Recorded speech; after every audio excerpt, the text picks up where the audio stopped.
ভারত বিশ্বের সপ্তম বৃহত্তম দেশ, যেখানে বিশ্বের বৃহত্তম জনসংখ্যা বাস করে। কিন্তু ভারতের চেয়ে দ্বিগুণ বড় এলাকা জনশূন্য অবস্থায় পড়ে আছে, যেখানে আগে নদী, খাল এবং লেক ছিল, বৃহত্তম বালুকাময় সমভূমিতে পরিণত হয়েছে, যেখানে যাওয়া এবং ফিরে আসা কোনো বিপদের চেয়ে কম নয়। এখন আপনার মনে প্রশ্ন জাগছে যে আমরা কি নিয়ে কথা বলছি। আমরা বিশ্বের সবচেয়ে উষ্ণ বালুকাময় সমভূমি সাহারা মরুভূমির কথা বলছি। কিন্তু প্রশ্ন হলো, যে জমিতে একসময় নদী এবং খাল প্রবাহিত হতো, তা কিভাবে বৃহত্তম উষ্ণ সমভূমিতে পরিণত হয়েছিল? বিশ্বের বিষয়ের আজকের এই ভিডিওতে আসুন বিস্তারিতভাবে জেনে নেওয়া যাক। সাহারা মরুভূমি সম্পর্কে বলতে গেলে এটি বিশ্বের বৃহত্তম উষ্ণ মরুভূমি।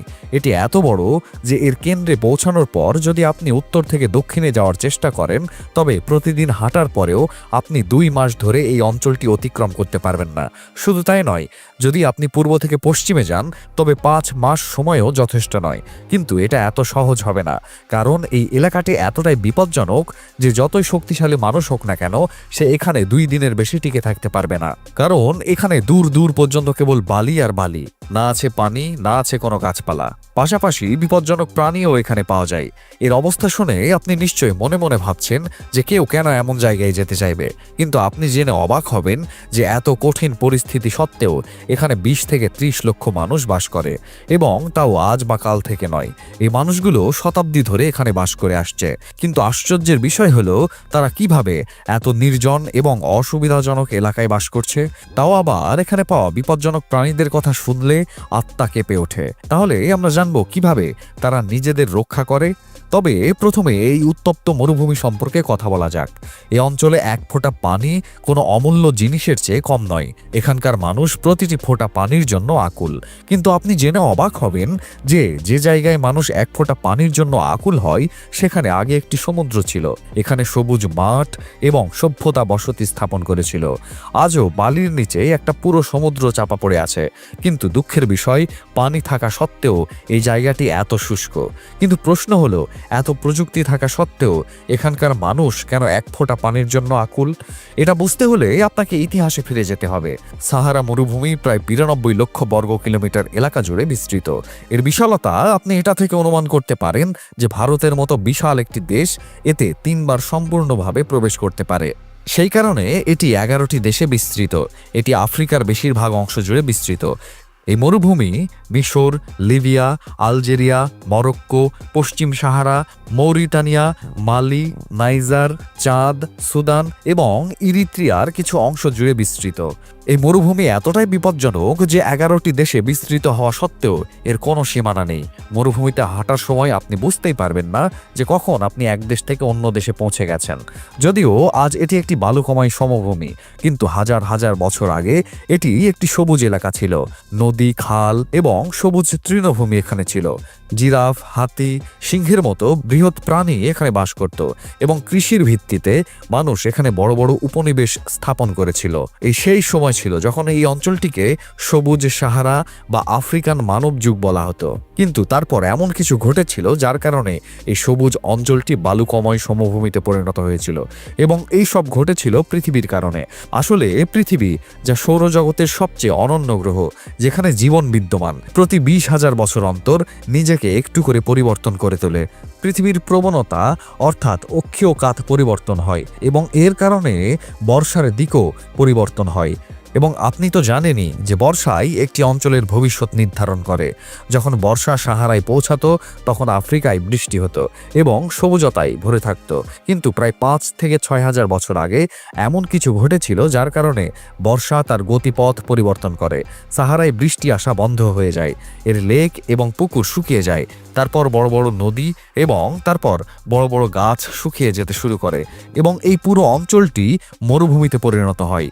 একটি সবুজ বন ধীরে ধীরে মৃত্যুর বালির টিলায় পরিণত হয়। যখন এই প্রক্রিয়া হাজার হাজার বছর ধরে চলতে থাকে, তখন পুরো এলাকাটি বালির সমুদ্রে পরিণত হয়। যদিও এটা সত্য যে চারিদিকে কেবল বালি নয়, যা কিছু আছে তা সম্পূর্ণ জনশূন্য। শুকনো বালির মাঠ ছাড়াও এখানে কিছু জায়গায় পাহাড় এবং পাথরও দৃশ্যমান। এখন সাহারা এমন একটি জায়গা যেখানে প্রতিটি পদক্ষেপে একটি চ্যালেঞ্জ রয়েছে। তবে এখানে এমন কিছু জায়গা রয়েছে যেখানে যাওয়া মানে মৃত্যু মৃত্যুকে আমন্ত্রণ জানানোর মতো। এমনই একটি জায়গা হলো টেরেনে ডেজার্ট। যদি আমরা এটি সম্পর্কে কথা বলি তাহলে এটি নাইজারের আশেপাশের অঞ্চলে ছড়িয়ে আছে এবং এটি বিশ্বের সবচেয়ে নির্জন এলাকা হিসেবে বিবেচিত হয়। আপনি এটি থেকে অনুমান করতে পারেন যে হাজার হাজার কিলোমিটার পর্যন্ত এখানে না পানি আছে, না কোনো মানুষ। এখানে কেবল বালি আছে।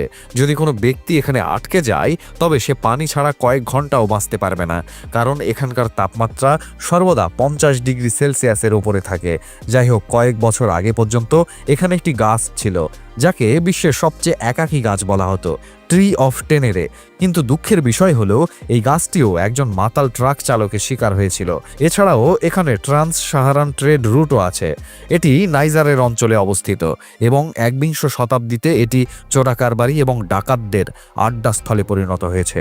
এখানে অস্ত্র এবং মাদক চোরাচালান প্রকাশ্যে ঘটে, কিন্তু এখানে যাওয়া মৃত্যুকে আমন্ত্রণ জানানোর মতো, কারণ এই ডাকাতরা এতটাই নৃশংস যে তারা কাউকে জীবিত ফিরে আসতে দেয় না। এরকমই একটি জায়গা হলো তিবেস্তি মাউন্টেন রেঞ্জ। এটি সাহারার সর্বোচ্চ এলাকা, কিন্তু এখানে সক্রিয় আগ্নেয়গিরি রয়েছে যা সর্বদা বিপজ্জনক থাকে। এখানকার আগ্নেয়গিরি এবং রুক্ষ রাস্তাগুলো খুবই বিপজ্জনক। চোরাকারবারি এবং বিদ্রোহীরা এই জায়গাটিকে তাদের আবাসস্থল গড়ে তুলেছে, যেখানে কোনো দেশের কোনো নিরাপত্তা ব্যবস্থা নেই। তাই যদি কোনো সমস্যা আসে, সাহায্য পাওয়া প্রায় অসম্ভব। এবং এটি কেবল একটি ট্রেলার। আফ্রিকায় এমন অনেক জায়গা রয়েছে যেখানে যাওয়া বিপজ্জনক। এরকম একটি জায়গা হলো আলজেরিয়া এবং মালির সীমান্ত এলাকা। এই এলাকাটি খুবই বিপজ্জনক, কারণ এখানে সন্ত্রাসী সংগঠনগুলো সক্রিয়। আল কায়দার মতো সংগঠনগুলো প্রকাশ্যে এখানে অপহরণ, ডাকাতি এবং চোরাচালানের ঘটনা ঘটিয়ে থাকে। অনেক বিদেশি ব্যাকপ্যাকার এবং এনজিও কর্মী এখান থেকে নিখোঁজ হয়ে গেছেন, যার কারণে কেউ এখানে যেতে চান না। এটা তেমন কিছুই নয়। লিবিয়ার মরুভূমিও এরকম, যেগুলো চোরাকারবারি এবং অস্ত্র ব্যবসায়ীদের জন্য পরিচিত। আসলে এখানে অনেক জায়গায় ল্যান্ড মাইন স্থাপন করা হয়েছে, যা লিবিয়ার পুরনো যুদ্ধে ব্যবহৃত হয়েছিল এবং আজও সেগুলো সেভাবেই ছড়িয়ে ছিটিয়ে রয়েছে। যদিও সাহারায় অনেক উপজাতি বাস করে, তবে আমরা যদি তাদের মধ্যে সবচেয়ে বিশেষ উপজাতির নাম বলি তাহলে তা হলো তুয়ারেগ। তুয়ারেগদের সাহারায় ব্লু পিপল অব দ্য সাহারাও বলা হয়, কারণ তারা নীল পোশাক পরে এবং এই পোশাকের রং তাদের শরীরে স্থানান্তরিত হয়, যার ফলে তাদের নীল দেখায়। তুয়ারেগদের মরুভূমির ঐতিহ্যবাহী ব্যবসায়ী হিসেবে বিবেচনা করা হয়। তারা উটের সাথে বড় বড় কাফেলায় ভ্রমণ করে এবং এক জায়গা থেকে অন্য জায়গায় লবণ, কাপড় এবং মশলা পরিবহন করে। আপনি জেনে অবাক হবেন যে তাদের একটি ভিন্ন ঐতিহ্য রয়েছে। এখানে পুরুষেরা তাদের মুখ ঢেকে রাখে, কিন্তু মহিলারা প্রায়ই তাদের মুখ খোলা রাখে। প্রকৃতপক্ষে এটি বিশ্বের কয়েকটি সম্প্রদায়ের মধ্যে একটি, যেখানে পুরুষেরা তাদের মুখ ঢেকে রাখে। যেমনটি আমরা আগেই উল্লেখ করেছি, সাহারা মরুভূমির নিচে একটি বিশাল জলধারা লুকিয়ে আছে, যাকে নুবিয়ান স্যান্ডস্টোন অ্যাকুইফার সিস্টেম বলা হয়। আসলে সাহারার নিচের পানি কোনো সমুদ্র নয়, বরং হাজার হাজার বছরের পুরনো একটি ভূগর্ভস্থ পানির উৎস। এই পানিকে জীবাশ্ম পানি বলা হয়, যা পৃথিবীর হাজার হাজার মিলিয়ন বছরের পুরনো পানি। যদি আমরা এই ভূগর্ভস্থ পানির উৎস সম্পর্কে কথা বলি তাহলে এটি সমগ্র সাহারা নয়, বরং লিবিয়া, মিশর, চাঁদ এবং সুদানের অধীনে প্রায় 2.5 মিলিয়ন বর্গ কিলোমিটারে ছড়িয়ে আছে। এখানে এত পানি আছে যে বলা হয় যে এটি 200 বছর ধরে পুরো বিশ্বকে পানীয় জল সরবরাহ করতে পারে। কিন্তু এখন প্রশ্ন হলো, যখন এত পানি বিদ্যমান তাহলে কেন এটি খনন করা হচ্ছে না?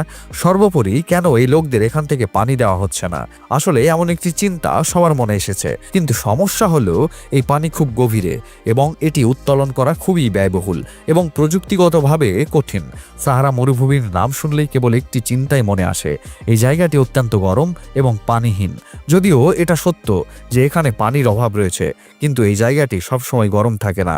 দিনের তাপমাত্রা 50 ডিগ্রি সেলসিয়াসের কাছাকাছি গেলেও রাতে খুব ঠান্ডা হয়ে যায়। আপনি কি জানেন এমনটা কেন? কারণ বালির একটি বিশেষ বৈশিষ্ট্য হলো এটি সূর্যের রশ্মি দ্রুত শোষণ করে, যার কারণে সূর্যের আলো আসার সাথে সাথে বালি গরম হয়ে যায়। কিন্তু এই তাপ বেশিক্ষণ স্থায়ী হয় না, কারণ সেই সূর্যাস্তের সাথে সাথে তাপমাত্রা কমতে শুরু করে এবং ঠান্ডা এমন হয়ে যায় যেন তুষারপাত হচ্ছে। এবং তাপ এখানে সবচেয়ে বড় সমস্যা নয়। সাহারা মরুভূমিতে যদি কেউ কোনো রোগ বা দুর্ঘটনায় আক্রান্ত হয় তাহলে তার বেঁচে থাকার সম্ভাবনা প্রায় শূন্য, কারণ হাসপাতাল এত দূরে যে মানুষ সেখানে পৌঁছানোর আগেই মারা যায়। কিন্তু তবুও এই উত্তপ্ত মরুভূমিতে কেবল মানুষই নয়, এমন কিছু প্রাণীও পাওয়া যায় যারা নিজেদের মধ্যে খুব বিশেষ, যার একটি বড় উদাহরণ হলো ডেথ স্টকার স্করপিয়ন। যদি আমরা ডেথ স্টকারের কথা বলি তাহলে এটি একটি দানবের চেয়ে কম নয়। এটি মাত্র 4 ইঞ্চি লম্বা। এটি দেখতে ছোট এবং স্বাভাবিক, তবে এটি খুব বিপজ্জনক। এর বিষ শিরায় আগুনের মতো ছুটে যায়, হৃদস্পন্দন দ্রুত হয়ে যায় এবং যদি তাৎক্ষণিক চিকিৎসা না করা হয় তাহলে কয়েক ঘন্টার মধ্যে শ্বাস বন্ধ হয়ে যায় এবং মৃত্যু ঘটতে পারে। এখানে স্যান্ড ভাইপারও দেখা যায়। স্যান্ড ভাইপার একটি বিষাক্ত সাপ যা বালির মধ্যে লুকিয়ে থাকে। এর রং বালির মতো, তাই এটি দৃশ্যমান নয় এবং সুযোগ পেলেই তার শিকারকে আক্রমণ করে। এর গতি এত বেশি যে দ্রুততম দৌড়ানো মানুষও এটিকে ধরতে পারে না।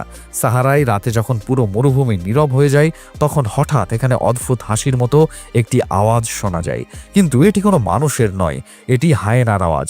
হায়েনা হলো একটি চালাক শিকারী যে একজন মানুষের পেছনে লুকিয়ে থাকে এবং সুযোগ পেলেই তার উপর ঝাঁপিয়ে পড়ে আক্রমণ করে। হায়েনা একাও আক্রমণ করতে পারে, কিন্তু যখন এটি দলবদ্ধভাবে আসে তখন কোনো শিকার বেঁচে থাকতে পারে না। যদি কেউ আহত, দুর্বল বা একা থাকে তবে নিশ্চিত থাকুন যে সে হায়েনা শিকারে পরিণত হবে। এখানে যে ঝড় বয়ে যায় যাকে হাবুব বলা হয় এত শক্তিশালী যে কয়েক মিনিটের মধ্যে পুরো আকাশ ধুলে ভরে যায়। এই ঝড় আসার সাথে সাথেই অন্ধকার নেমে আসে এবং সবকিছু ঝাপসা হয়ে যায়। সাহারার ধুলো কতটা বিপজ্জনক এবং কার্যকর আপনি এটি অনুমান করতে পারেন যে সেখান থেকে আসা ধুলো হাজার হাজার কিলোমিটার দূরে অ্যামাজন জঙ্গল এবং ইউরোপে পৌঁছায়। এর অর্থ হলো সাহারার অর্ধেক অংশ সমগ্র বিশ্বের বাতাস পরিবর্তন করতে পারে। শুধু তাই নয়, সাহারায় কিছু বিরল উল্কাপিণ্ডও পাওয়া যায় যা আমাদের পৃথিবী এবং মহাকাশের ইতিহাস সম্পর্কে তথ্য দেয়। এর পাশাপাশি সাহারা মরুভূমি তার ধূলিকণা অ্যামাজন জঙ্গলকে উড়িয়ে দেয়, যা সেখানকার মাটিকে ফসফরাসের মতো পুষ্টি এবং মানুষকে তাজা বাতাস দেয়। তাহলে সাহারা মরুভূমি সম্পর্কে আপনার কি মনে হয়? কমেন্ট করে আপনার মতামত জানান। যদি আমাদের ভিডিওটি আপনার ভালো লেগে থাকে তাহলে লাইক করুন এবং আমাদের চ্যানেলটি সাবস্ক্রাইব করতে ভুলবেন না। ধন্যবাদ।